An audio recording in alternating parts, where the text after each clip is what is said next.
امام حسین کو روک لیا گیا، عمر بن سعد نے روک لیا۔ یکم محرم کو امام آئے، 7 محرم تا روکا گیا، 7 محرم کو پانی بند کر دیا۔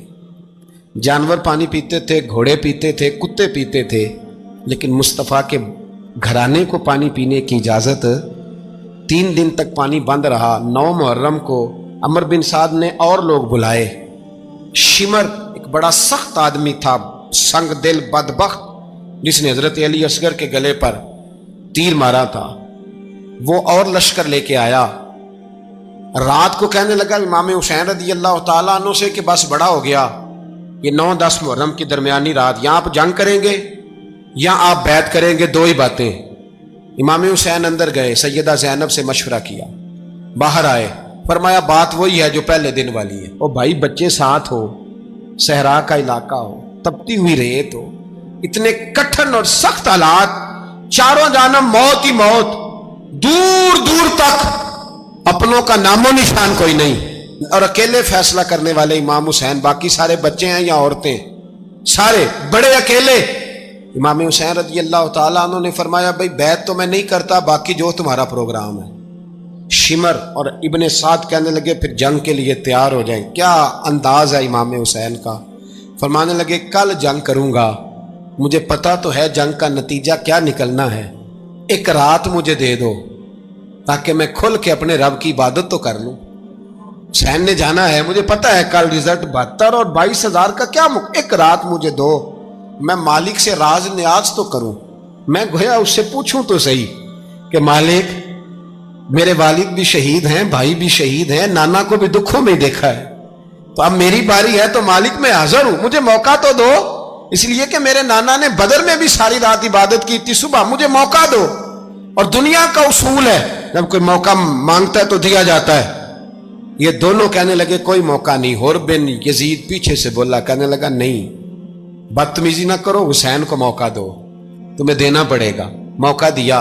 حر بن یزید نے پھر منت کی، کہا حضور آپ مہربانی کریں مان جائیں۔ فرمایا ماننے والا کھاتا کوئی نہیں۔ فرمایا ماننے والا کھاتا، بولیے ماننے والا کھاتا، یہ بڑا مشکل کام ہے بھائی۔ ضمیر کا سودا اب تو عام ہو گیا، بازار لگتے ہیں، ریٹ لگتے ہیں، اپنی اپنی چاہتوں پہ لوگوں نے اپنے اپنے انداز سجائے ہوئے ہیں۔ کوئی آدمی بس اچھے طریقے سے نام لے لے تو بس ہم اس کے پیچھے چل جاتے ہیں۔ اب تو عام ہو گیا یہ معاملہ۔ امام حسین نے فرمایا ہو ہی نہیں سکتا، ممکن ہی نہیں ہے۔ ساری رات عبادت میں گزری، ریاضت میں گزری۔ تہجد کا وقت ہوا تو گھر والوں کو بلایا، فرمایا دیکھنا تمہاری سی کی آواز نہ باہر آئے، خبردار سی کی آواز نہ آئے۔ اور امام زین العابدین سے فرمایا تو بیمار ہے، تو جہاد نہیں کرے گا، لیکن خیال رکھنا پیچھے۔ اور بڑی قیمتی بات بتا رہا ہوں، ہماری بیویاں کسی کے گھر میت ہو جائے تو 4 دن بخار نہیں اترتا۔ امام علی مقام نے سیدہ زینب سے فرمایا تو بڑی ہے، میری بہن ہے، پیچھے سارے بچے ہیں، جوان ہیں، ان کے حوصلے تیری ذمہ داری ہیں۔ صبح جنگ کا طبل بجنے لگا، فجر کی نماز پڑھی، سورج چڑھا، 10 محرم کا دن، جمعے کا وقت۔ جناب سیدنا امام حسین رضی اللہ تعالیٰ عنہ نے ریت پر سجدے کیے، لمبے سجدے، لمبی نماز۔ سورۃ الشمس کی آیات دوسری رکعت میں پڑھی تو سارا کربلا گونجنے لگا۔ کیا انداز تکلم تھا امام علی مقام کا۔ نماز مکمل ہوئی تو حر بن یزید، عمر بن سعد اور شمر سے کہنے لگے واقعی حسین سے لڑو گے؟ پتہ نہیں کون ہے۔ قل لا اسألکم علیہ اجرا، تم نے نہیں پڑھا؟ الا المودۃ فی القربى، تمہاری آنکھیں بند ہیں۔ الحسن والحسین سید الشباب اہل جنہ، تمہیں نہیں پتا؟ کہنے لگا چپ کر، حکومت نظر آ رہی ہے۔ اور بن یزید کہنے لگے پھر میرا بھی فیصلہ سنو، مجھے حکومت نہیں چاہیے، مجھے جنت چاہیے۔ حکومت نہیں چاہیے۔ امام حسین کی پہلی فتح دیکھیں، اور بن یزید ایڑی لگا کے نا یزید کے لشکر سے نکل کے امام حسین کے لشکر میں شامل ہو گیا، اور پہلا شخص جس نے امام حسین کو روکا، امام حسین کے نام پر پہلا سر بھی اسی شخص نے کٹایا ہے۔ لیکن یزید کی قبر پہ لعنت بھی کوئی نہیں برساتا، اس کا محل تھا بہت بڑا، لیکن جب لوگ کربلا میں امام حسین کو سلام کرنے جاتے ہیں تو قدموں میں حر بن یزید کا مزار بھی بنا ہوا، اس کو بھی سلامی دی جاتی ہے۔ اور اب ہم اکیلا حر بن یزید نہیں کہتے، ہم کہتے ہیں حر بن یزید رضی اللہ تعالی۔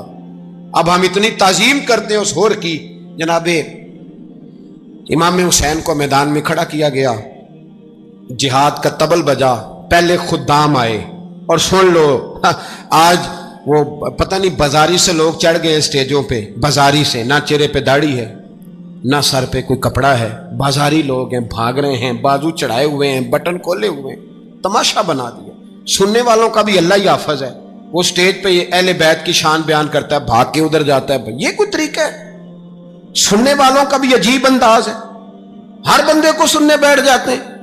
دین مہذب ہے، تہذیب والا ہے، دلائل رکھتا ہے، دین وقار رکھتا ہے، ایسے لوگ اب دین بیان کریں گے؟ حضرت سیدنا امام حسین رضی اللہ تعالیٰ عنہ صبح جب جہاد کا وقت آیا، پتہ ہے کون کون تھے کربلا میں؟ امام حسین کے ساتھ امام حسین کے 4 بھائی تھے کربلا میں۔ کتنے؟ بول کے بتائیں۔ حضرت علی کے 4 بیٹے، عباس بن علی، جن کو حضرت عباس کہا جاتا ہے نا، علمدار، یہ حضرت علی کی دوسری زوجہ میں سے عباس بن علی بھی تھے، اور ابو بکر بن علی بھی تھے، عمر بن علی بھی تھے، عثمان بن، یہ حضرت علی کے بچوں کے نام ہیں۔ یہ آپ کے شہزادے امام حسین کے ساتھ شہید ہوئے، ان کا نام صرف اس لیے نہیں لیا جاتا کہ ان کا نام خلفائے ثلاثہ کے نام پہ، حضرت علی نے اپنے یاروں کے نام پہ رکھا ہے، تو تم نے کربلا کے میدان سے خارج کر دیا۔ یہ تینوں شہزادے حضرت جناب سیدنا امام حسین کے ساتھ تھے، یہ بھی شہید ہوئے۔ حضرت جناب زینب امام حسین کی سگی بہن ہے، ان کے 2 بچے تھے، اون و محمد۔ جب امام حسین میدان میں جانے لگے تو جناب زینب بچوں سے کہنے لگی، نہ پہلے بھائی نہیں جائے گا، پہلے بھانجے جائیں گے۔ 2 بچے شہید ہوئے۔ حضرت قاسم بن حسن امام حسن کے بیٹے تھے، وہ جب میدان میں جانے لگے تو امام حسین نے کہا، نہیں بھائی تو نہیں جائے گا، تو میرے بھائی کی نشانی ہے، میں جاؤں گا۔ تو حضرت قاسم بن حسن نے ایک تعویذ کھول کے دیا کہ ابا جی میرے والد نے کہا تھا جب بڑی مشکل آ جائے تو تعویذ کھول کے دیکھنا، تو آج بڑی مشکل آئی ہے تو میں نے تعویذ کھولا ہے، تو یہ دیکھیں کیا لکھا ہے، یہ تو رکا ہے، تعویذ ہے ہی نہیں۔ جب کھول کے دیکھا تو اس پہ لکھا تھا، قاسم اگر حسین پہ کوئی کڑا وقت آ جائے تو بیٹا کے آگے آگے رہنا، اگر کڑا وقت میرے بھائی پہ کبھی آ جائے نا، دیکھنا اس کے آگے آگے چلنا، اسے حسن کی کمی نہ محسوس ہو، پائیاں جہاں ساک نہیں کوئی جے وچ خار نہ ہوئے۔ سیدنا امام حسین پہلی دفعہ کربلا میں اس وقت روئے جب یہ رکا، آپ نے دیکھا تو فرمایا ٹھیک ہے، اگر حسن کی یہ وصیت ہے تو میں نے زندگی میں اگر ان کی ہر بات مانی ہے اب بھی مانوں گا، تمہیں اجازت ہے۔ جناب قاسم بن حسن 16 سال کا جوان جب میدان میں نکلے تو ہائے ہائے پتہ نہیں کہاں سے آ گئی ہے۔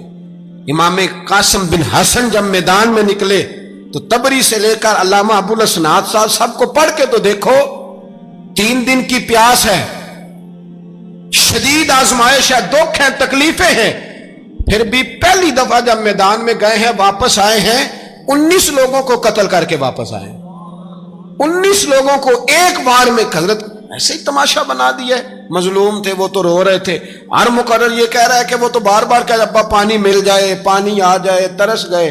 خدا کا خوف کرو، یہ دلیر لوگ تھے، ان کی باتیں آج بھی پڑھ کے دلیری پیدا ہوتی ہے، دلیری پیدا ہوتی ہے، دلیری۔ سناؤ قصہ خیبر کو، تمامی اپنے بچوں کو علی کی داستان سن کے دلوں سے ڈر نکلتا ہے، علی کی داستان سن کے دلوں سے، یہ جو بچے ڈر رہے ہیں نا، وہ چمگادڑ آ گئی، کاکروچ آ گیا، یہ خوف نکل جائے گا اگر حضرت قاسم بن حسن کی بات سنیں گے۔ درجنوں لوگ آپ نے قتل کیے۔ ایک دفعہ آئے، کہا چاچا یزید کا لشکر تو بڑا ہی بزدل ہے، اگر چند قطرے پانی میرے حلق سے گزرے تو میں سارے کاٹ کے لے آؤں گا آپ کے پاس، چند قطرے۔ لیکن تھوڑی دیر گزری، عمر بن سعد کہنے لگا اکیلے اکیلے جاؤ گے تو علی کا پوتا ہے، یہ سب کو مار دے گا، کٹھے جاؤ۔ چاروں جانب سے تیر برسے، ایک تیر لگا آ کے گردن کے پیچھے، بس جناب سیدنا قاسم بن حسن گھوڑے سے نیچے گرے تو جناب زینب حوصلہ کر کے آنسو سمیٹ کے کہنے لگی میں دیکھ رہی ہوں پردے کے پیچھے سے حسین میرے بھائی کا بیٹا گر گیا ہے، جا اسے اٹھا کے لا۔ حضرت امام حسین ان کو اٹھا کے لائے تو امام حسین نے سینے سے لگایا ہوا تھا تو ان کے پیر، ان کا قد لگتا تھا امام حسین سے زیادہ ہے، اٹھا کے لایا، لٹا دیا گیا۔ امام حسین کے اپنے بڑے بیٹے میدان میں نکلنے کو، علی اکبر نام ہے، جب جن لوگوں نے حضور کو نہیں دیکھا تھا وہ جب کہتے نا ہم نے نبی پاک کا دیدار نہیں کیا تو بتاؤ کس طرح کے تھے، تو بتایا جاتا تھا کہ جناب علی اکبر کا دیدار کرو، ہم شبیہ مصطفیٰ۔ اور جب وہ گلیوں میں نکلتے تھے تو عورتیں چھتوں پہ چڑھ جاتی تھیں۔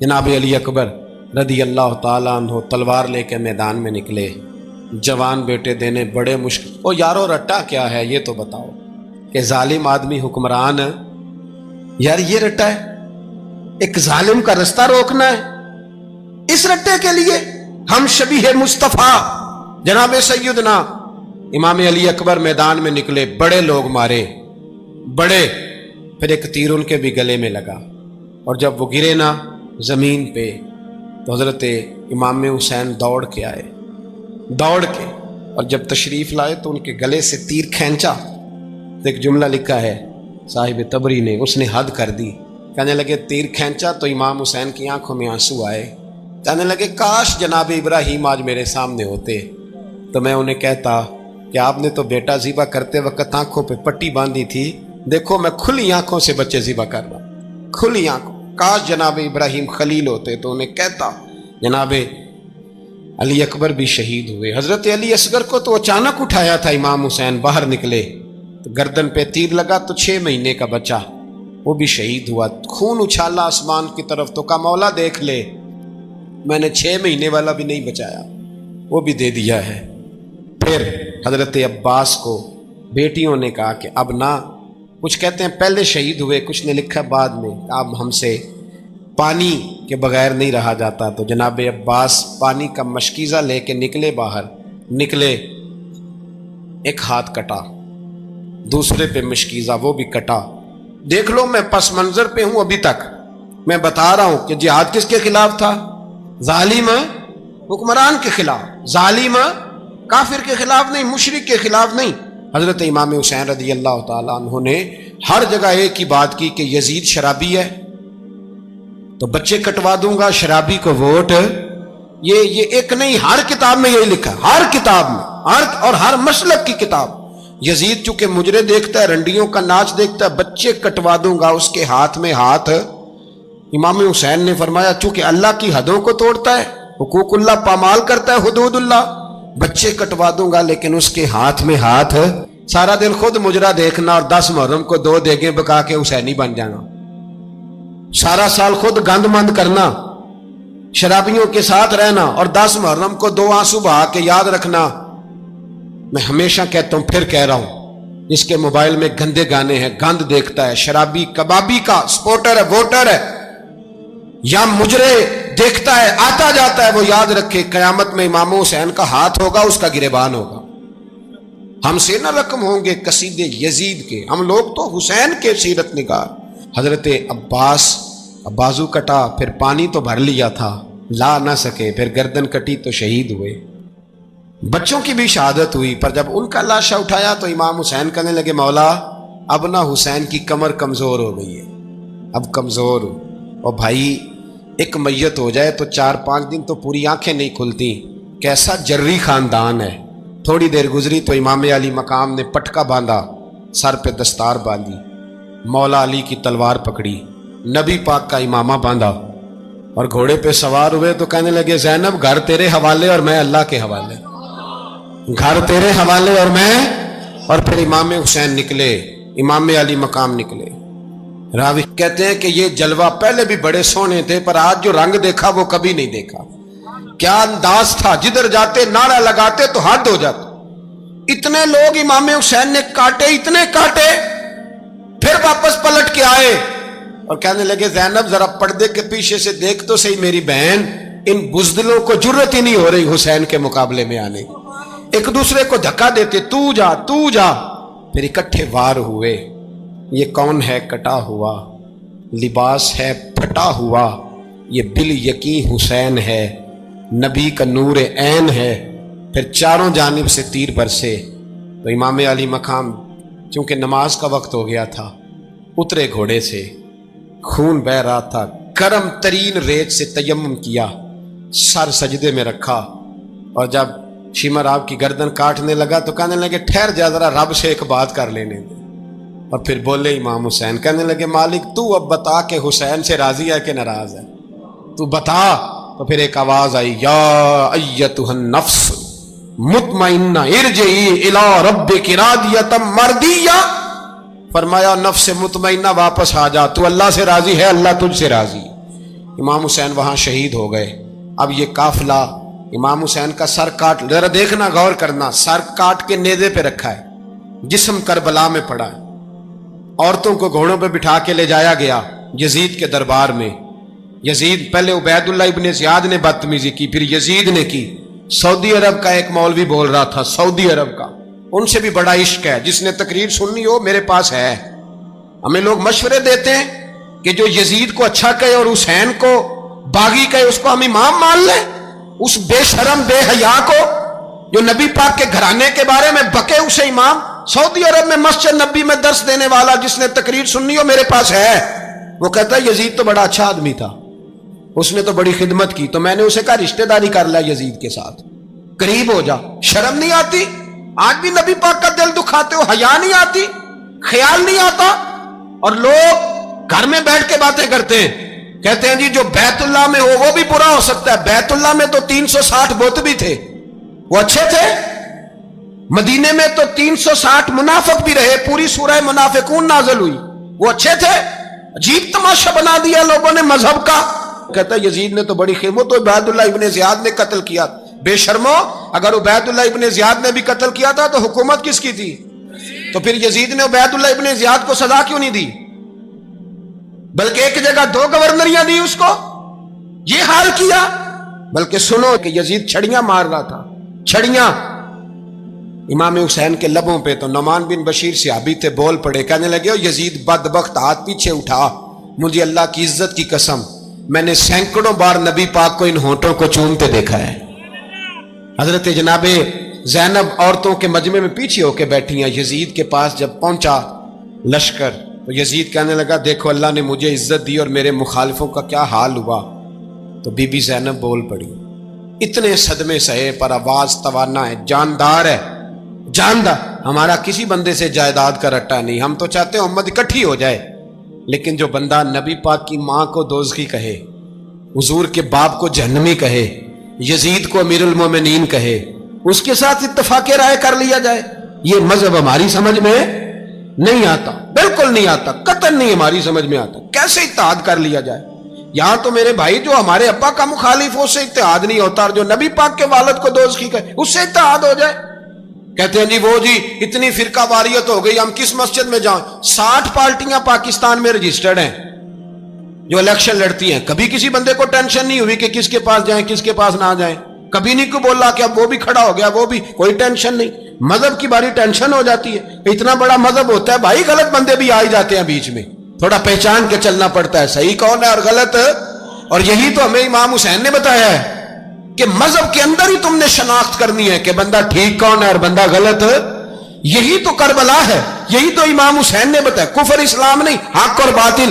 تو سمجھیے گا حضرت سیدہ زینب نے جب سنا نا کہ یہ کہہ رہا ہے کہ مجھے اللہ نے عزت دی, تو جناب زینب بولی, نعمان بن بشیر کہتے ہیں بی بی بولی, اتنے صدمے ہیں پر جناب زینب بولی اللہ اکبر, اس انداز میں بولی کہ پہلے قرآن مجید کی آیت پڑھی, کہنے لگی وَتُعِزُّ مَن تَشَاءُ وَتُذِلُّ مَن تَشَاءُ بِيَدِكَ الْخَيْرُ إِنَّكَ عَلَىٰ كُلِّ شَيْءٍ قَدِيرٌ. اور پھر کہنے لگی یزید تو بکتا ہے, کہتا ہے کہ تو عزت والا ہو گیا, یہ تیری حکومت ہے, 4 دن گزرنے دے, تجھ پہ کوئی لعنت بھی نہیں برسائے گا, اور میرے بھائی کا قیامت تک ممبروں میں اور خطبوں میں ذکر ہوا کرے گا, وقت گزرنے دے. جب جناب بی بی زینب بول رہی تھی تو حضور کے ایک نابینا صحابی پاس بیٹھے تھے, جناب نعمان بن بشیر کا ہاتھ ہلایا, ہلا کے کہنے لگے کیا علی آ گئے؟ تو علی کی آواز لگتی ہے, جبریل امی بول رہے ہوں جیسے, حکمت کے گوہر رول رہے ہوں جیسے, دربار دمشق میں بی بی زینب کا خطاب منبر پہ علی بول رہے ہوں جیسے. میرے بھائی بس کربلا والا قافلہ تو مدینے پہنچ گیا, 3 سال یزید نے حکومت کی, شرابیں عام ہو گئیں, مکے پہ حملہ ہوا, خانہ کعبہ کا غلاف جلا, مدینے پہ اس نے حملہ کیا,